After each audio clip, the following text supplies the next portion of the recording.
I'm sure many of you are aware of the Harry Potter series. The stories are cherished around the world, and they'll be praised even 100 years from now. It's extremely likely there'll be more film adaptations of the 7 stories. An updated screen version for one of the books may go something like this. 20-year-old Harry, about to start his second year at Hogwarts, receives a letter. Norbert the Dragon informs Harry that they must go to the Ministry of Magic and use a time turner in order to travel back in time to stop Snape from his new reign of terror. Conspiring with Snape is the candy maker, Bertie Bott, who's secretly mixing Imperious Curse powder in every flavor beans to assure the wizards and witches who enjoy the candy obey him and Snape. With Norbert's help, alongside Nicholas Flamel, Luna, Mr. Mason, and the Leaky Cauldron's Tom, Harry boldly embarks on a journey that takes him racing through the streams of time to stop the potions master and the confectioner from overthrowing the world, all before Ron is turned into a pet rat. The title of this $200 million flick? Harry Potter and the Chamber of Secrets. Hordes of people who've never read the novel will hail the movie as outstanding and avant-garde, opposing people who say it's not true to the book with, so what? It's just a movie. Would it upset you, as a Harry Potter fan, if filmmakers chose to pass that fan fiction off as Chamber of Secrets? Would it upset you if millions of people who don't even know the story think that version is the most innovative? Sure it would, which is why you should feel the same way about Disney's Alice Through the Looking Glass. Just like the reimagined Chamber of Secrets I just described, we'll call it New Chamber of Secrets, the upcoming Alice Through the Looking Glass bears no semblance to its source material other than title. Published in 1871, the story is a sequel to 1865's Alice in Wonderland. In the novel, 7.5-year-old Alice imagines what life would be like in the mirror reflection above the fireplace mantel, and she crawls through.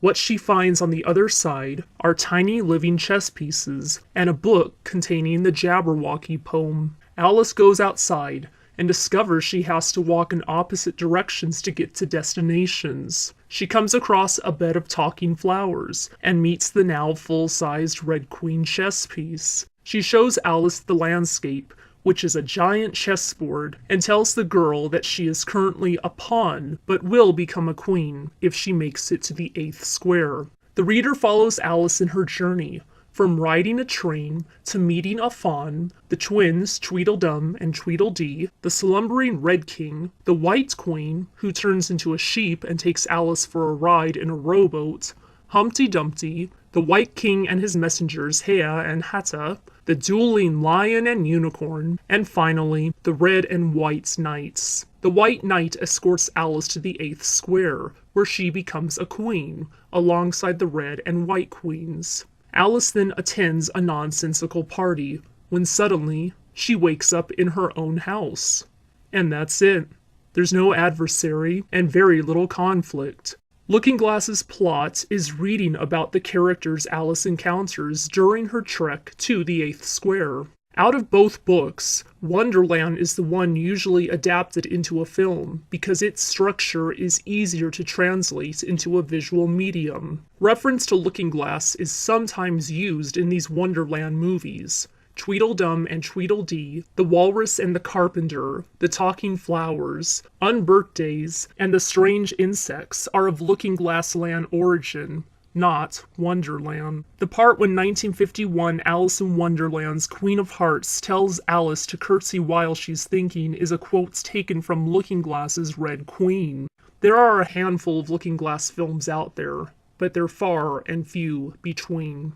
On May 27, 2016, Disney will unveil the sequel and prequel to 2010's Disney's Alice in Wonderland. In true Looking Glass Land fashion, we'll explore bits of the 2010 film first, before focusing on this year's flick. Talk of the highly anticipated movie began generating buzz a year before the March 2010 release. It seems like a perfect union. Tim Burton's quirky style and Lewis Carroll's surreal Victorian jaunt into fantasy. And the numbers seem to attest to the harmony. Its opening weekend pulled in over $116 million domestically. Critically, though, the film is panned as one of Burton's worst, usually ranking on par with 2001's Planet of the Apes. The overusage of green screen and CGI could not save it from predictable and bland screenwriting. Instead of a faithful representation of the novel, it was a pseudo-sequel, taking place years after child Alice's romp down the rabbit hole, and played out as a Narnia-esque prophecy story that culminated in a large-scale, underwhelming battle.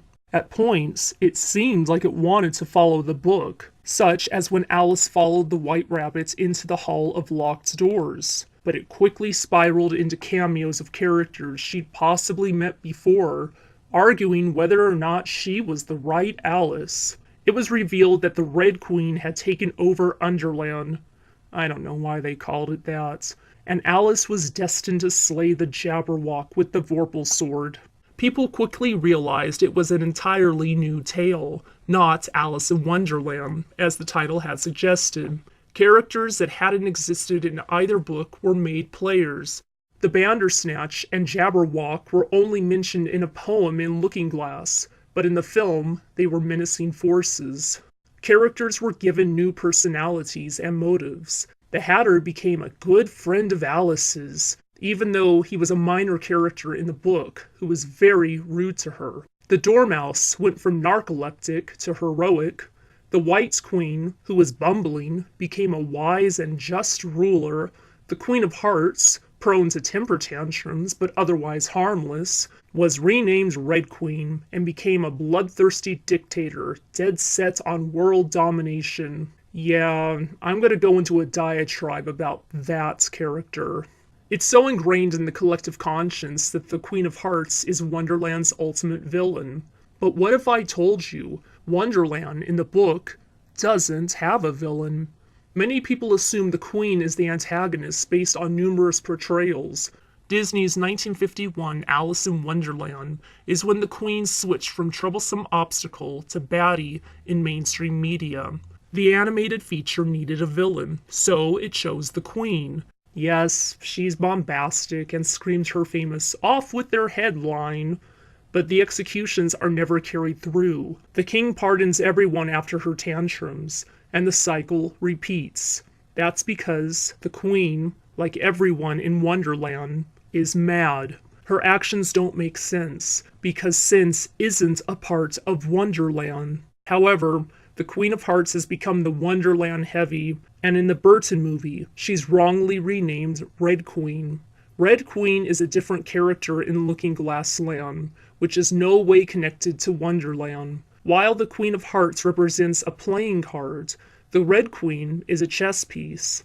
The Red Queen never sentences people to death. She keeps her temper, and while brusque with Alice at times, is a good-natured character. What people call Red Queen in the Burton movie is in fact a vengeful and calculating Queen of Hearts. All in all, the entire movie was a debacle, trying to adopt multiple identities, but ending up a generic fantasy film with little build-up and no payoff. The Oraculum revealed Alice would definitely slay the Jabberwock, so there was no satisfaction when she emerged victorious. The flick should have been called Alice Revisits Wonderland, Alice in Underland, or Alice in Wonderland 2, because it followed its source material as much as the new Chamber of Secrets I described. Imagine my utter delight when I learned there'd be a sequel to the pseudo-sequel called Alice Through the Looking Glass, using Wonderland characters again. What's the big deal, you may ask? The only character who appears in both books is Alice. The Caterpillar, Cheshire Cat, Dormouse, Mad Hatter, March Hare, Queen of Hearts, and the White Rabbit only exist in Wonderland because Wonderland is a dream. In Sir John Tenniel's classic illustrations, the messengers Hea and Hatta are drawn as the March Hare and Mad Hatter in servant garbs. They don't acknowledge Alice and vice versa, meaning they're new characters. Had it not been for the drawings, no one would have known their physical similarities. Regardless, they aren't the Hare and Hatter because Looking Glass Land is a new dream world. My hopes of seeing the Lion and Unicorn, the Fawn, the Red and White Kings, Humpty Dumpty, the Man Dressed in Paper, the Gnat, and the Sheep were waning. Joining the cast is Sacha Baron Cohen as Time, with Johnny Depp, Helena Bonham Carter, Alan Rickman, and now Cohen all working together again on a Burton film. It feels like a Sweeney Todd reunion. I did notice that directorial duties had shifted from Burton to James Bobbin, who served as writer and director of The Ali G Show, which also starred Cohen. I had low expectations for the trailer, and sure enough, it lived up to them. Instead of the Looking Glass adventure that's been documented since 1871, what is shown is a continuation of the Underland saga. Like the current plague of Disney remakes, its trailer's tone is dark and somber, just ready to line the walls of Hot Topic with merchandise. Both the Wonderland and Looking Glass books were written during England's Victorian Age, an extremely strict and austere era. The stories were escapes from the rigors of life, filled with nonsense and whimsy. They weren't dreary. Alice has presumably returned from expanding her father's business in Hong Kong, a subtle reference to the Opium Wars there, and must journey back to Wonderland, to quote the Cheshire Cat, to save the Hatter. First, there's no Cheshire Cat in Looking Glass. Second, he's already saying she must return to Wonderland. Why is this even called Through the Looking Glass, which takes place in Looking Glass Land? Third, return to Wonderland? I thought they called it Underland. Fourth, why is the Hatter getting so much attention? He's a minor character in the book, and terribly rude to Alice, insulting her appearance and intelligence during the entire tea party. These movies, though, show Alice and the Hatter with a special bond and friendship, with even a hint of romance. In this movie, the Hatter's father will get some screen time, so we're going into backstory territory. Wait, why do we see Depp's character's dad so much? None of the Wonderland inhabitants warrant such fleshing out. They're not supposed to be deep or important enough to earn lineages, histories, and names, like Terrence Hightop. These are figments of Alice's dream, and very superficial at best. Why was the Hatter deemed deepest and most crucial? Burton once said Depp, quote, tried to find a grounding in the character, something that you feel as opposed to just being mad. In a lot of versions, it's a very one-note kind of character, and you know his goal was to try and bring out a human side to the strangeness of the character, unquote. Of course, the other versions show the Hatter as one note. He's mad and imaginary. There isn't any humanness. And on a side note, the film Hatter is suffering from mercury poisoning. Symptoms include peeling skin, lack of coordination, shyness, and wanting to remain unobtrusive. Yes, the Hatter is clearly wanting to remain unobtrusive, and so understated when he acts like a loon. Also, he wouldn't have been able to do his dance at the end of the first movie due to lack of coordination. The Red Queen is back with a vengeance, along with the new villain, Time. Alice will partake in a time travel adventure to undo a spell or some nonsense like that. Time seems to be a major theme in the film, with clocks and ticking throughout the trailer. Why? The theme of Looking Glass is supposed to be chess. In the Wonderland book, the Hatter rambles on about an argument he had with Time, and that's why he, the Hare, and the Dormouse are stuck in a perpetual tea party. Now, at first, this may seem to indicate that there is indeed a person named Time somewhere in Wonderland, but one has to take things the Hatter says with a grain of salt, what with him being mad and all. His description of Time being an entity may be nothing more than incoherent babble. And even if Time is a person, his presence is nothing more than a mention in one book, so his role isn't that important. Certainly not important enough to conspire with the Queen in a coup. And is it just me, or does Time's design look like Dr. Nefarious Tropy, the master of time from the Crash Bandicoot series? The trailers also show Alice shrunken when she passes through the mirror. The elements of Alice shrinking and growing is only in the first book, as it's commonly known that the tale deals with children's confusion about growing up, which made no sense in the 2010 movie because Alice was an adult. Alice is more mature in the Looking Glass book, so she doesn't experience the symbolic change in size. Rather, Looking Glass's true core allegory is alienation and raising one's social status. Showing Alice taking over her father's business at the ends of the Looking Glass film would have been more appropriate. The trailers also have Alice falling after exiting a door in the sky, and in trailer number 2, we hear a doctor's voice describing her as excitable and emotional. There aren't any floating doors in true Looking Glass land. This isn't Mario 2's subcon. And Alice is excitable and emotional? Not from what we saw in the 2010 film. She was the furthest from emotional one could get because she never showed emotion other than disinterest. Back in 1985, Disney released a movie called Return to Oz. The story was brand new and written expressly for the screen. The filmmakers opted to acknowledge it as a continuation of Dorothy's adventure by adding Return to the title. They knew they couldn't call it The Wizard of Oz because it wasn't representing that novel. Why is it acceptable for these new Alice movies to bear zero resemblance to the source material while using the same titles? Even more disheartening, why, when people who've read the books and bring up how the films have deviated from the stories, do countless people dismiss them as being too uptight? I've read numerous comments from people that the folks who express concern should first watch the movie before passing judgment. Why? So they could each pay $13 just to confirm what they already knew? We could already see from the trailer what will be presented.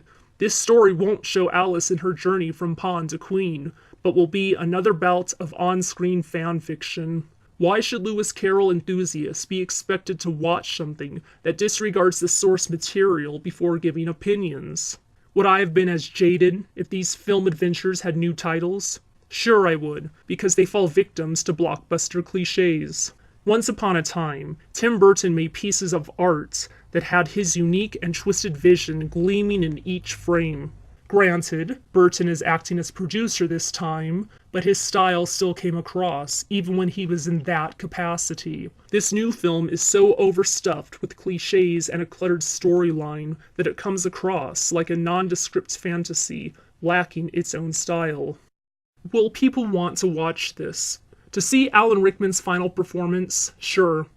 As for watching it for entertainment's sake, not as many as before. The first one, like Avatar, used intrigue and hype to lure people, but after watching it, the flaws are apparent.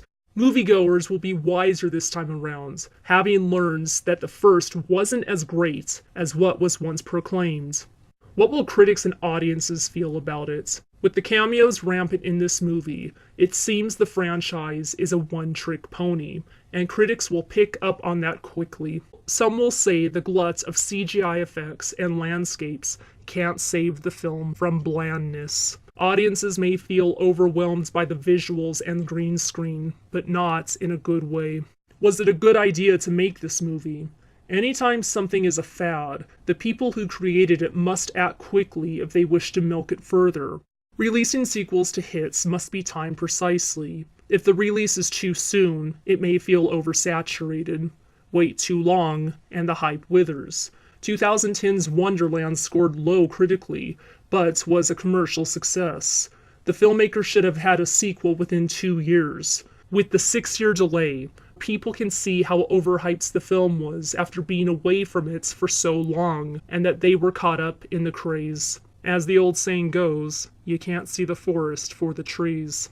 What will the lasting impression be for this movie? For Carroll fans, the movie shouldn't even bear the novel's name and feels more like a hot mess than anything. To Burton fans, it feels like a corporate-approved, safe attempt at a Burton movie, geared more to the suburban townsfolk in Edward Scissorhands. For fans of the fantasy genre, it'll come off as a parody, following a specific checklist. And for everyone else, it'll be another ho-hum romp through Underland that will more than likely turn people off from ever reading the book. Millions of people have enjoyed Through the Looking Glass and Alice in Wonderland since 1865 for the story's innocence, whimsy, and nonsensical romps. The tales don't need improvements by focusing on war, romance, politics, treason, tyranny, logic, and time travel, all while using the titles of the original stories. The biggest tragedy of this movie will be countless people who have never picked up a Lewis Carroll story will feel enlightened enough to his novel that they won't bother to read it. In their minds, the movie coming out on May 27th is authentic enough, so why would they bother looking at a tale that's over 140 years old? Out of the two books, Looking Glass is the more obscure story. Ask people who Alice chased in Wonderland, they'll correctly answer the White Rabbit. Ask which square Alice was in when she rode the train in Looking Glass Land, and more than likely, they won't know. Do less people know about Looking Glass due to the lack of screen exposure? Sure, which is why it deserves a better adaptation instead of being another time travel movie. People accepting these name-only adaptations are telling Hollywood that we're okay with these cinematic drudgeries, and we very well may see the new Chamber of Secrets in the future. You think a series like Harry Potter won't eventually fall victim to hackneyed screenplays? And I'm sure the millions of Alice fans throughout the ages believe that about their beloved stories, too. What will the next pre-review be? Oh boy.